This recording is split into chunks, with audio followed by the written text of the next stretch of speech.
Hello दोस्तों, welcome to निक मैकटैक। दोस्तों, unit first की टॉपिक्स को हम कंटिन्यू करेंगे और अब हम पढ़ने वाले हैं फटीग एंड एंडोरेंस लिमिट क्या होती है।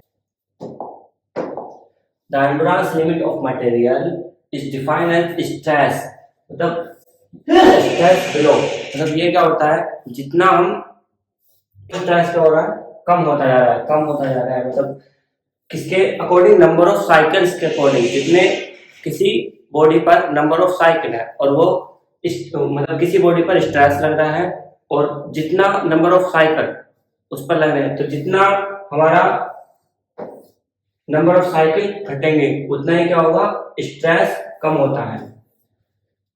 तो ये इनफाइनाइट नंबर ऑफ साइकिल पर रिपीटेड करता है, बार बार रिपीटेड करता है, फेलर होने की कंडीशंस क्या हो जाती है, ज्यादा हो जाती है। तो ये क्या कहते हैं, हमारी फटीग एंड एंडोरेंस लिमिट होती है।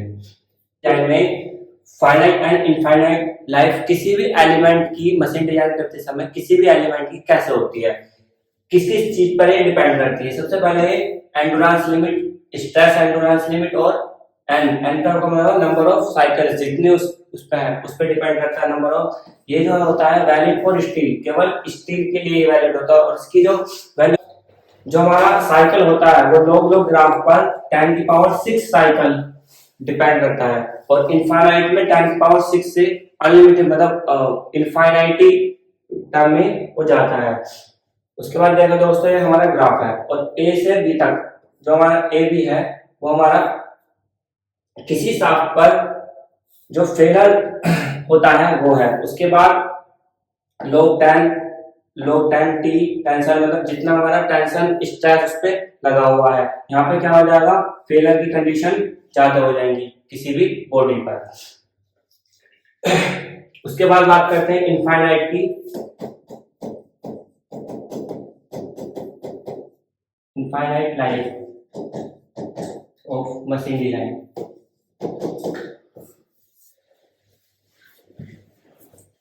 जो हमारी एंडोरेंस लिमिट होती है वो जो उसका जो फेलर होता है वो मतलब कम होता है किसके लिए, किसी भी बॉडी पर स्ट्रेस लग रहा है। अब वो स्ट्रेस किसके लिए काम कर रहा है, जब एंडोरेंस लिमिट को हम एक ऑर्डर के साथ,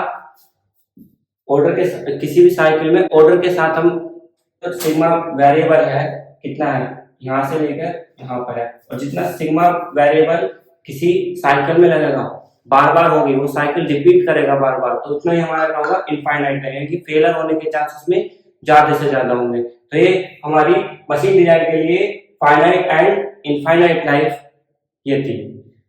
ये इसका फॉर्मूला है, finite sigma variable equal to sigma E upon factor of safety.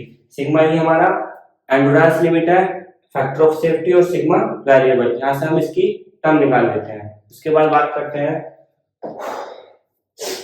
अब बात करते हैं गर्बर कट एरिया की। क्या होता है गर्बर कट एरिया, देखिए ये हमारे पास रेफ्रिजरेटर है, रेफ्रिजरेटर में कंप्रेसर से जो इसकी साइकिल प्रोसेस हो रहा, साइकिल प्रोसेस में कंडेंसर हो रहा, किसी भी बॉडी पर जब हम स्ट्रेस लगाते हैं, जब स्ट्रेस लगाते हैं तो स्ट्रेस लगाने पर जो उसका वेरिएबल स्ट्रेस होता है और मीन स्ट्रेस के बीच में जो फेलर कर रहा है, वो जो फेलर कर रहा है वही गर्बर ने बताया था। और उसी को आगे बढ़ाते हुए गर्बर ने अपने मतलब एक फॉर्मूला दिया, sigma variable sigma E 1 factor of safety, जितनी इसकी फैक्टर ऑफ सेफ्टी है उतना माइनस सिग्मा एम बटा सिग्मा बी का whole square, sorry sigma M बटे सिग्मा यू। यू क्या हमारे पास अल्टीमेट स्ट्रेस है और अल्टीमेट स्ट्रेस के बीच में जो फेलर हो रहा है वही गर्बर कट एरिया ने समझाया।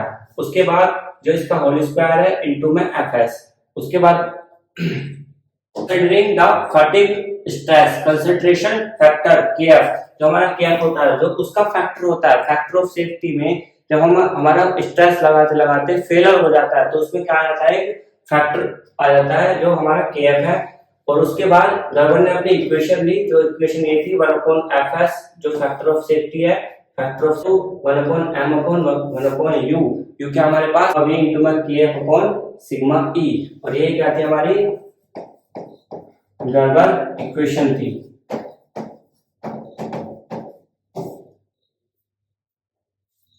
सोडरबर्ग मेथड में क्या होता है, जो हमारा इनडायरेक्टली हीटेड सिलेंडर होता है किसी भी, ये अधिकतर बॉयलरों के लिए होता है, जितने भी हमारे स्टीम बॉयलर्स होते हैं उनके जो पार्ट होते हैं उन पे जितना हमारा स्ट्रेस लोड होता है, अल्टीमेट स्ट्रेस, फेलर होने के चांस जहां पर ज्यादा होते हैं, उसी के लिए हम इसका यूज करते हैं।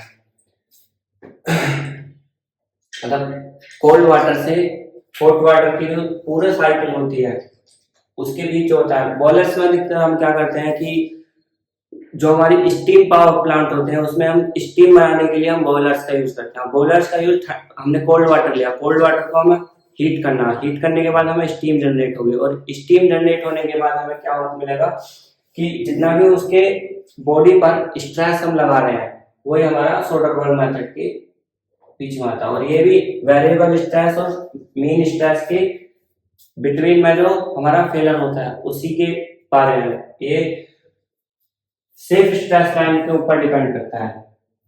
इसकी इक्वेशन की मैं बात करूं तो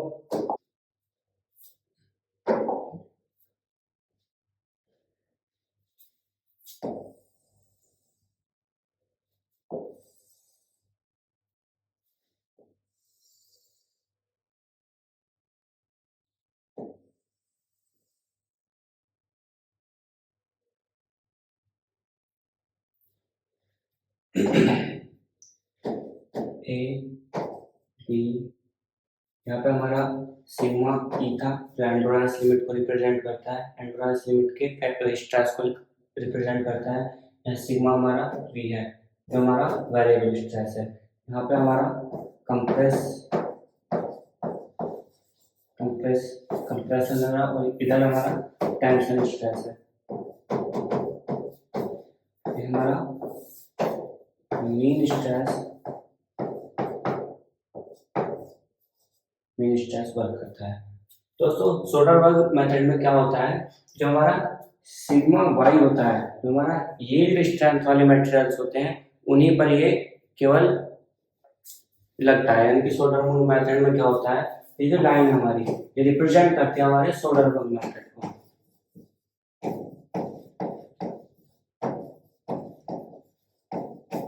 जितने भी हमारे डक्टाइल मटेरियल होते हैं उन पर हम ये वर्क करते हैं। मतलब सोडरबर्ग मेथड जो होता है, फेलर जो होता है इसका, स्ट्रेस फेलर जो होता है वो डक्टाइल मटेरियल्स पर ही होता है। इसकी जो इक्वेशन की बात करें तो 1 upon factor of safety sigma m upon sigma y plus sigma v into में kf upon sigma eb into में k सरफेस इंटू में ksl। kfs क्या हमारा फटीग स्ट्रेस है, जो हमारा kfs है वो क्या हमारा फटीग स्ट्रेस। सिग्मा ईबी हमारा क्या है, जो हमारा सिग्मा एंडोरेंस लिमिट है, और केवी हमारा इक्वल टू 1, तो हमारी क्या बचेगी ईबी बराबर sigma EB equal to sigma E. इसके बाद KF equal to fatigue stress concentration factor, जो हमारा केएफ है वो क्या हमारा कंसंट्रेशन फैक्टर है। उसके बाद के सरफेस यानी कि सरफेस फिनिश फैक्टर, जो हमारा फैक्टर है वो सरफेस फिनिश पर कितना हमारा है। तो ये हमारा क्या था, सोडरबर्ग मेथड की इक्वेशंस है। दोस्तों आपको ये वीडियो हेल्पफुल लगा हो तो चैनल को सब्सक्राइब कीजिए, वीडियो को लाइक कीजिए और अपने दोस्तों को शेयर कीजिए। Thank you.